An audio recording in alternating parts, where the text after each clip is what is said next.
These blackouts are ruining my life. Hey, Elise! Honey, hey! I can't live like this. I found some healers from your old church. There is one last thing we can try. You have called upon us because we are healers of the natural order. Joseph Smith promised his converts of the true Mormon faith visions of the Lord. Some people feel euphoria. Some are anxious. Some feel impending doom. Elise.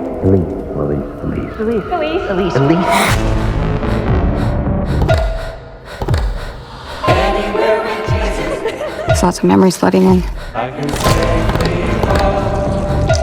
Mother confessed to seeing a spirit latched onto you. You can feel it, can't you?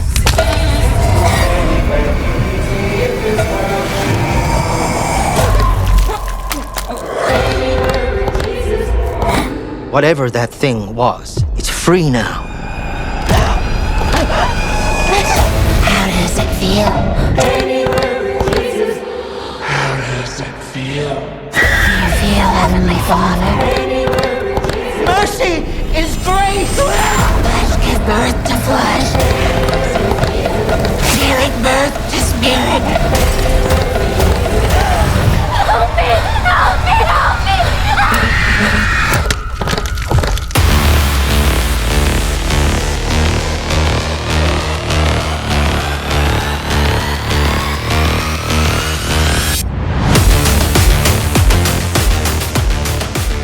What is going on, all my horror movie maniacs out there? It's your boy Preston, PhatSamuraiGuy, is back again, baby. And hanging out with me in the movie dojo today is director, writer, producer, he's done it all, Daniel J Phillips. Welcome to the show, brother. Great to be here. Yeah, man. And hey, we're already brothers because I think I see a Jaws poster behind you. There it is. That's what's up. That's what's up. This guy knows his movies, man. He knows his movies. That's right. And speaking of knowing your movies, brother, I was completely caught off guard and blown away by your newest movie, man, Diabolic. Man, that really blew me away, brother. Congrats. Well done, man. Well done. Thank you. Thank you very much. Yeah. Well, how did this concept come about? Yeah, so after my first film, Awoken, I was pretty keen to do a psychological horror next. And I had an idea about a witch and some interesting sort of sequences and things I wanted to explore, but I didn't really have a way into the story.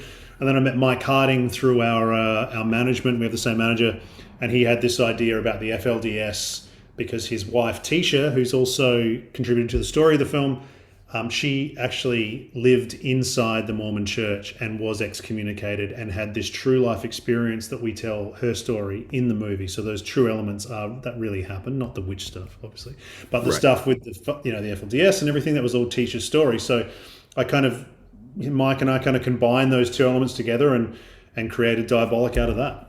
Wow. Amazing stuff, man. There's a lot of trippy stuff going on in this movie.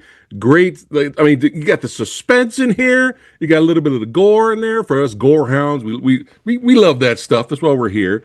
You know, the chills, spills, and the thrills. You get all that in this. But again, I was caught off guard because I was like, all right, let's go into this. And it's a story-driven, character-driven movie. I felt so bad for the lead character, played wonderfully by Elizabeth. Shout out to Elizabeth, the lead actress. She was a tour de force in this movie, but I really felt you feel for the character, and you just like, man, you're rooting for her in a way that hopefully she gets the help she needs and discovers her past and stuff like that.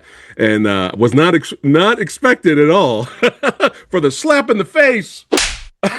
What happens later, I will not spoil anything. Everybody that's going to be watching this later, I highly recommend you guys check it out because you are not going to regret it.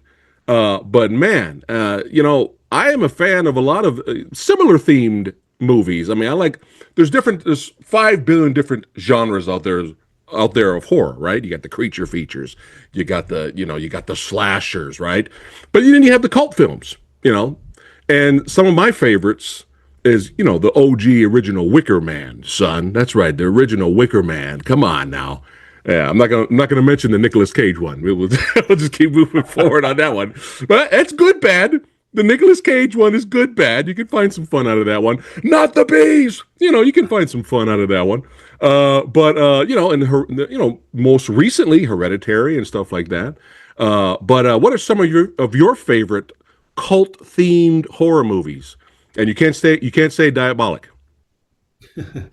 Yeah, well, I mean, certainly Hereditary and Midsommar are pretty fascinating. There's a great film called The Void as well. Yes. Which I watched a few years ago, which is, you know, this weird like cosmic horror that's just such a cool subgenre. I wish there were more movies made in the cosmic horror space. And yeah, like, you know, you mentioned Wicker Man as well. That's pretty great.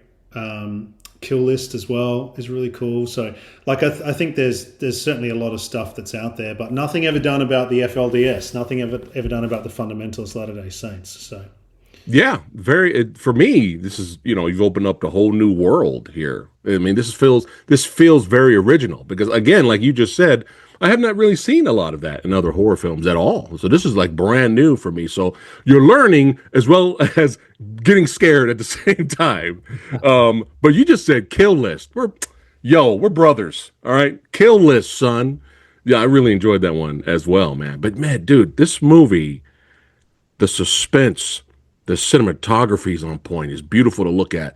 This movie, I mean, I've watched a lot of horror movies recently, but the score in this, the music, is probably one of the most haunting scores I've heard in years, a long time, man. And I love soundtrack scores and stuff like that. So I was like, dude, this movie does not let up. But right at the beginning, you're like, holy shit, what did I just walk into? Right at the beginning of the movie, man. You're not ready. You're not ready.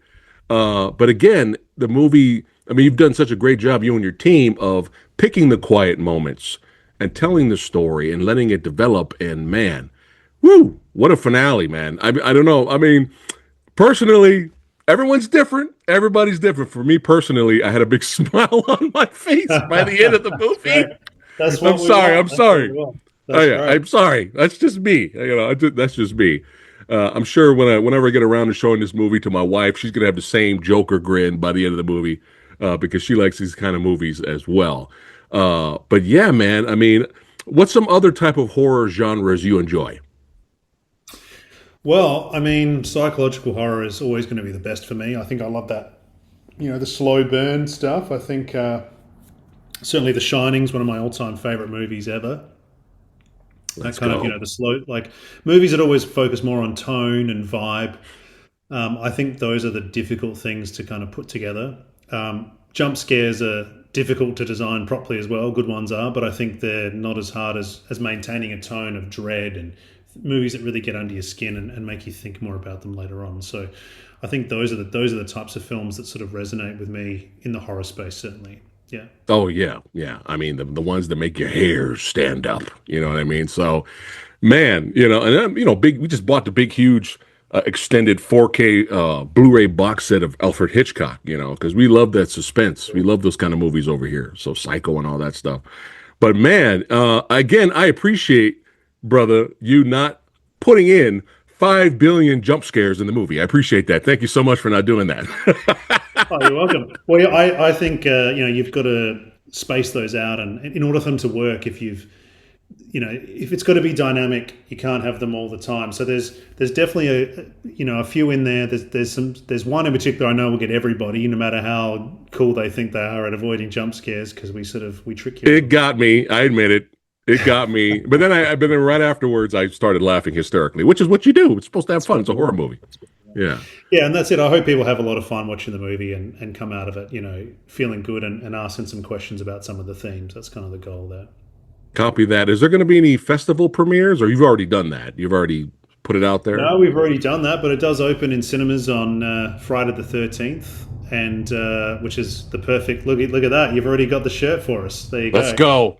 Let's go. That's when it opens, and then on VOD on the 20th of February. So very Copy very that. soon. Copy that. Well, you've heard it right here, guys. That's right. February 13th, correct? Theaters? That's it. And then February 20th, digital, and will there be a Blu-ray in the future and stuff like that? Yeah, Or we're 4K? working on that now. We've got some cool audio commentaries that are going to be on there as well, because from the DVD culture generation that grew up with all of that stuff. So I really love that stuff, and it's kind of something that seems to be disappearing a little bit. So we tried to contribute to that culture and put some special stuff on there for people if they want to have a look at that in the second half of this year. Yeah, that's right. That's how it's supposed to be. That's how it's supposed to be. Well, brother, I wish I had an hour with you. Because I could talk to you about movies all day, not just horror. We could do action and stuff like that. But dude, again, congratulations on making the film, getting it out there. Again, everybody watching this right now, you are not going to be disappointed. Okay, I was, it was a pleasant surprise, and slapped me in the face. And I was not prepared, and I didn't know what to expect. But those are the best when you go in blind to a lot of movies. You don't see 5 billion trailers and 5 billion TV spots. You go in blind, be like, ooh, this looks interesting. You check it out and boom, it stays with you when you get done watching it. And then you go and tell your friends, and then your friends tell your friends, their friends, and then their family. That's how it's supposed to be, baby. Yeah. But yeah, big, huge horror movie fan. You and your team are ridiculously talented, and I cannot wait to see what you guys do next. So, hey, this is your second home now, brother. You're welcome to come back at any time for any future project. But yeah, man, thanks again for hanging out with me today. I appreciate it, brother. Good to chat, buddy. Take care. Diabolic, baby. Let's go.